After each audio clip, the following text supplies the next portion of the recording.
Abu Ali Al-Farmadi mengajarkan zikir Allah Allah di kalbunya Imam Al-Ghazali. Atas dasar itulah Imam Ghazali kemudian nulis di kitab Ihya, di kitab Kimia Sa'adah, di banyak kitab bahwa menyebut nama Allah itu salah satu yang bisa membuka hijab. Tapi ingat, ketika dibuka hijabnya, nama Allah sendiri itu ada hijabnya. Gitu. Per huruf itu ada hijabnya, bayangkan. Nah, ini ilmunya Abah Guru dulu nih. Satu huruf itu diurai oleh beliau. Satu huruf itu ada hijabnya, Pak. Alif itu ada hijabnya. Makanya aneh jika ada seorang ilmuwan atau kiai mengatakan huruf itu tidak ada makna sampai dia terangkai. Berarti dia nggak mengerti hakikatul huruf. Alif lam mim itu ada maknanya, maka jadi satu ayat. Alif lam ra ya. Apa lagi?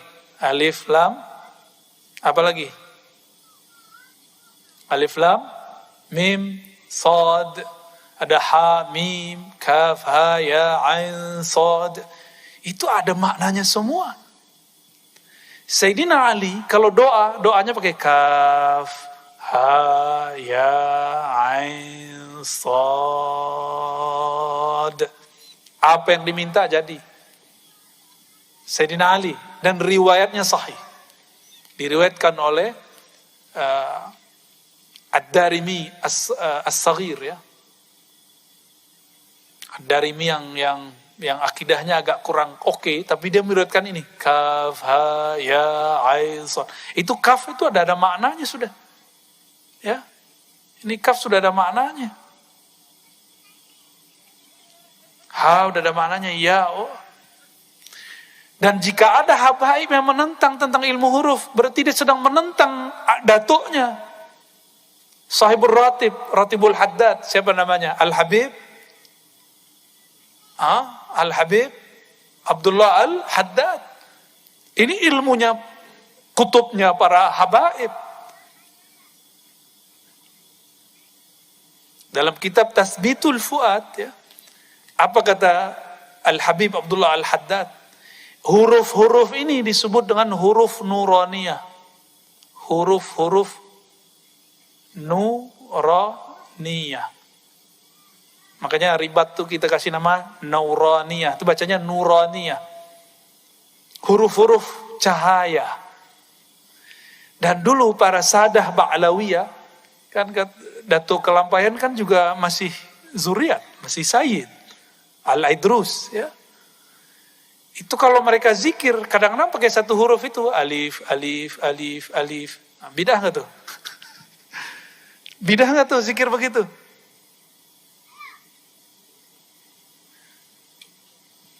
Coba sebelum sampai ke sana. Zikir paling afdal apa? Hadisnya gimana? Afdalu dzikri la ilaha.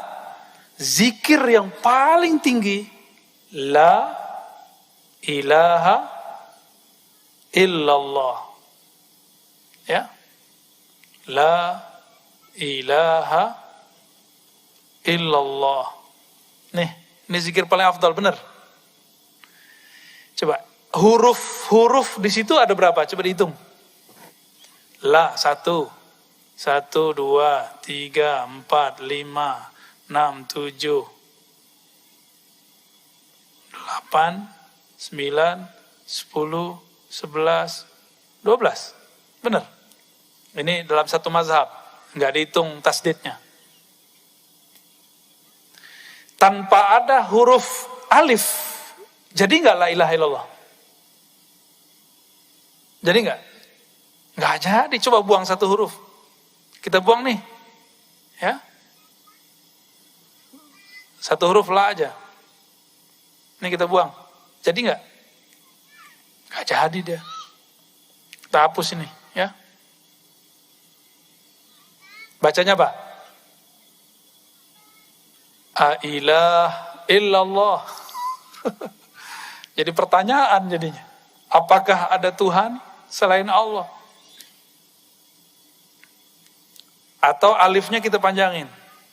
Lamnya kita panjangin, alifnya kita hapus. Jadi begini. La.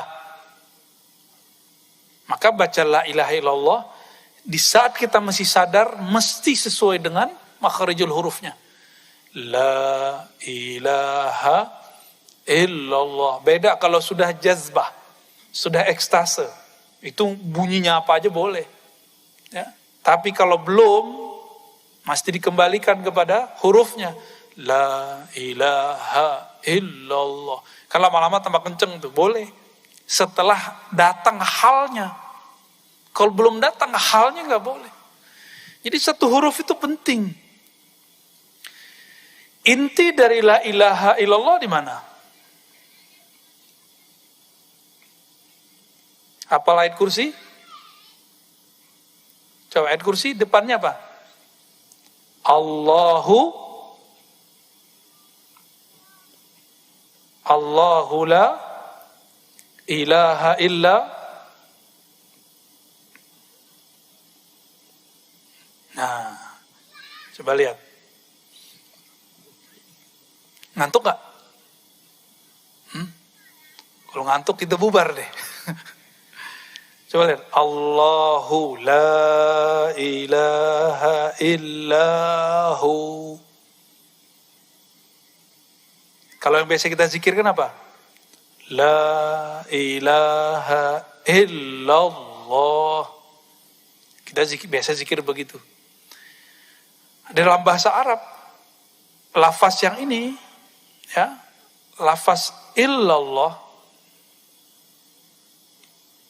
ini disebut isbat. Apa arti isbat? Gak ada namanya isbat kan? Aman. Isbat itu artinya menancapkan, menetapkan dalam kolbu. Kalau bagi orang belajar talqin, dihentakkan di dalam kolbu, itu diisbatkan. Maka kita kalau waktu talqin masih ingat gak? La ilaha. Nah, ini rahasia. Jadi Allah itu memilihkan ilah. Coba baca il. Menghentak ke bawah gak? Illallah. Jadi ketika il itu kita sudah menghunjam ke dalam dada ini. Illallah. Itu namanya isbat. Ya. Isbat. Ya. Itu namanya. Isbat itu ditetapkan, ditancapkan dalam kolbu. Biji apa yang ditancapkan? Cinta kepada Allah Subhanahu wa ta'ala. Kalau sering-sering, banyak-banyak, kolbu kita luas, tenang aja. Kolbu itu ranahnya, tanahnya, ruangnya lebih luas daripada Kirom. Lebih luas ini mah nggak ada apa-apanya ini. Lebih luas dari langit dan bumi. Maka dalam hadis qudsi yang maknanya disepakati oleh ahlullah, para wali-wali Allah, ma wasi'ani ardi wala samai. Tidaklah dapat menerima pandanganku, tajalliku, ya, langit dan bumi. Innama wasi'ani qalbi abdil mu'min. Yang mampu menerima cuma kolbu hambaku yang percaya, yang mengisbatkan. Jadi iman itu isbat di kolbu.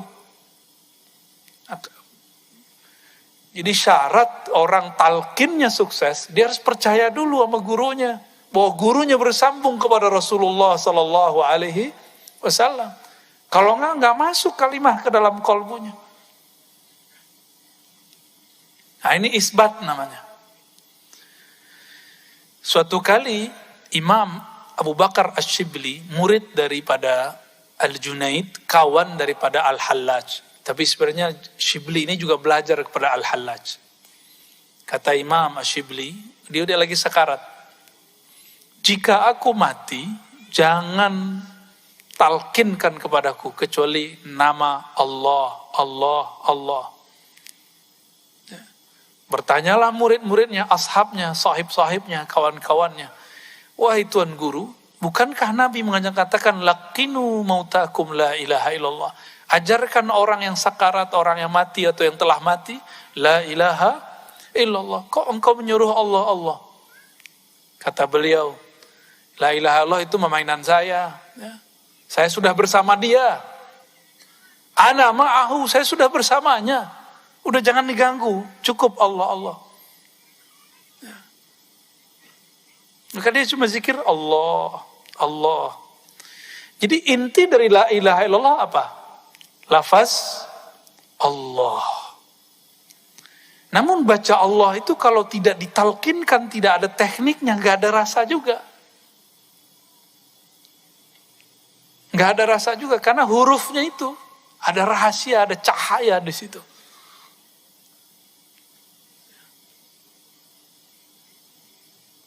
Satu huruf itu ada rahasia di situ. Nah, nanti kita buka. Coba lihat. Allah. Di ayat kursi dan ayat kedua Ali Imran, Allahnya taruh depan. Allahu la ilaha illahu. Sekarangnya nama Allah diganti dengan huwa. Ya. Ini kita benerin dikit deh. Hu. Hu itu, huwau dalam bahasa Arab itu cuma zaidah. Asalnya cuma begini. Atau begini aja. Silakan cari, kalau yang pakar bahasa Arab silakan dicek. Apa fungsi waw di situ. Jadi asalnya cuma hu. Nah, hu itu kembali kepada lafaz Allah. Jadi dia balik lagi sini.